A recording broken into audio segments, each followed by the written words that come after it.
सिंधुदुर्ग जिल्ह्याची विकासाकडे घौडदौड. शासनाच्या विविध योजनांमुळे शेतकऱ्यांना मिळालं बळ. कृषी यांत्रिकीकरण योजना, शेतीत आधुनिकतेची जोड, कष्टाला तंत्रज्ञानाची साथ. शेतकऱ्यांच्या प्रगतीसाठी शासनाची प्रभावी योजना कृषी यांत्रिकीकरण योजना. या योजनेचा मुख्य उद्देश म्हणजे शेतकऱ्यांना कृषी यांत्रिकीकरणासाठी प्रोत्साहन देणं आणि दर्जेदार कृषी अवजारे अनुदानावर उपलब्ध करून देणं. ट्रॅक्टर, पॉवर टिलर, रोपवाटिका यंत्र, फवारणी यंत्र आणि विविध आधुनिक अवजारे खरेदीसाठी आता शासन देत आहे आर्थिक हातभार. सिंधुदुर्ग जिल्ह्यात या योजनेअंतर्गत तब्बल 8,000 लाभार्थ्यांना मिळाले आहेत 17 कोटी रुपयांचे आर्थिक सहाय्य. अधिक माहितीसाठी तालुका कृषी अधिकारी कार्यालय किंवा कृषी विभागाच्या www.krishi.maharashtra.gov.in या संकेतस्थळाला भेट द्या. शासनाच्या योजनांनी शेतकऱ्यांना मिळाले नवे बळ, नवा विश्वास. सिंधुदुर्ग जिल्हा होत आहे अधिक आत्मनिर्भर, सक्षम व समृद्ध. प्रस्तुती जिल्हा माहिती कार्यालय सिंधुदुर्ग.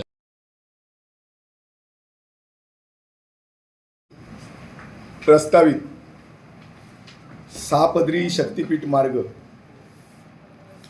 या मार्गाची नवीन रिवाइज अलाइनमेंट ही त्या ठिकाणी राधानगरी परिसरापर्यंत त्या ठिकाणी दिसते आणि तिथून पुढे चंदगड आजरा मार्गे आंबोली, झुळंबे, पडवे, चौकुळ, केसरी, बांदा, पात्रादेवी अशा पद्धतीनं त्या ठिकाणी ही नवीन अलाइनमेंट त्या ठिकाणी दिसते.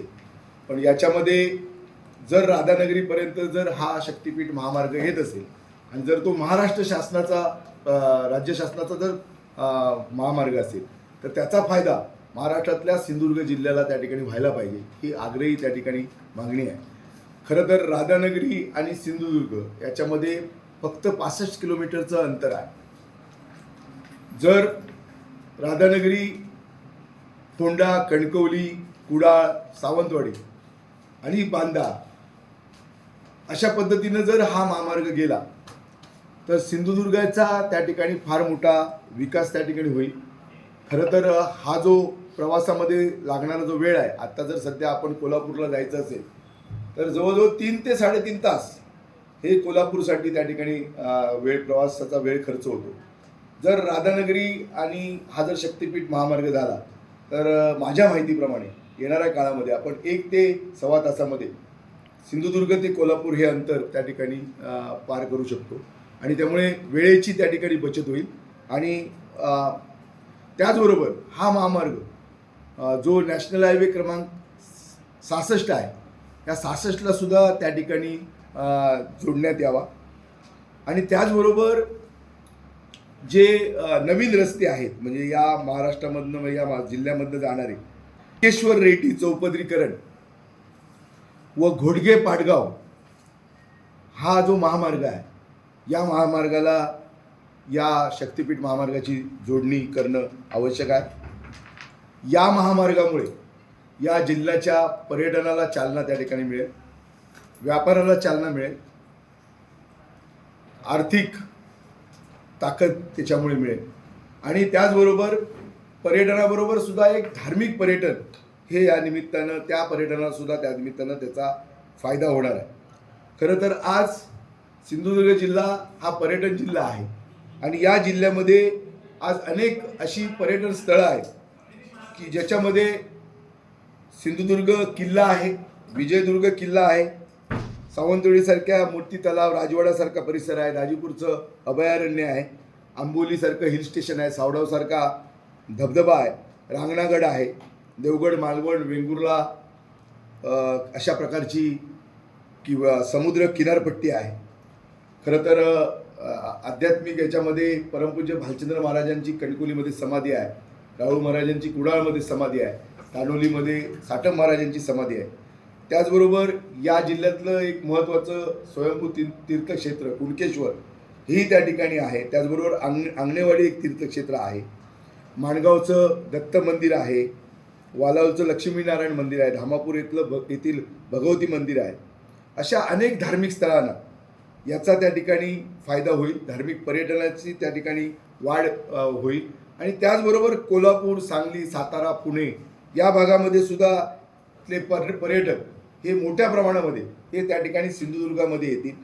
आणि त्याचबरोबर हा महामार्ग, शक्तिपीठ महामार्ग अशा पद्धतीनं राधानगरीतनं सिंधुदुर्ग जिल्ह्यातल्या गावांमधनं जाऊन जर त्या ठिकाणी बांदा आणि पात्रादेवीमध्ये जर त्या ठिकाणी गेला तर आज आपल्या जिल्ह्यामध्ये चिपीसारखं विमानतळ आहे. त्याचबरोबर रेडी पोर्ट आहे, विजयदुर्ग बंदर त्या ठिकाणी पोर्ट आहे आणि म्हणून यालासुद्धा त्या ठिकाणी या विकासालासुद्धा त्या ठिकाणी त्यानिमित्तानं चालना मिळणार आहे. आणि म्हणून माझी भूमिका आहे की कुठल्याही परिस्थितीमध्ये हा जो काही शक्तिपीठ जर राधानगरीमध्ये येत असेल नवीन महामार्गाच्या अलाइनमेंटमुळे तर तो होंडा, कणकवली, कुडा, सावंतवाडी, बांदा, पात्रादेवी अशा पद्धतीनं त्याची त्या ठिकाणी अलाइनमेंट व्हावी आणि याचा फायदा जिल्ह्याला व्हावा ही त्या ठिकाणी प्रमुख मागणीसाठी या निमित्तानं पत्रकार परिषद घेतलेली आहे. खरं तर याबाबत महाराष्ट्राचे मुख्यमंत्री आदरणीय देवेंद्रजी फडणवीस साहेब यांना भेटून त्या ठिकाणी त्याबाबतचं निवेदन दिलं जाईल. या राज्याचे उपमुख्यमंत्री एकनाथजी शिंदे साहेब, त्याचप्रमाणे या राज्याच्या उपमुख्यमंत्री सुनेत्राताई पवार यांनासुद्धा भेटून आणि त्याचबरोबर या जिल्ह्याचे पालकमंत्री यांनासुद्धा भेटून याबाबतचं एक निवेदन की कशा पद्धतीनं या शक्तिपीठ महामार्गाचा फायदा सिंधुदुर्ग जिल्ह्याला होणार आहे जर हा आपण अशा पद्धतीने केला. कारण हा महाराष्ट्र शासनाचा प्रकल्प आहे, महामार्ग आहे आणि त्यामुळे सिंधुदुर्ग जिल्ह्याला त्याचा फायदा व्हावा आणि म्हणून अशाच पद्धतीनं राधानगरी ते बांदा, पात्रादेवी सह्याद्रीच्या घाटमाथ्यावरची जी काही सगळी गावं आहेत या गावांचा सुद्धा त्यानिमित्तानं विकास होईल. खरं तर आज बघितलं तर आपण एक 4 रस्ते जे या जिल्ह्यामधनं जाताना आपल्याला दिसत आहे. जो आता रेडी रेवस होणारा जो महामार्ग आहे हा एक महामार्ग आहे.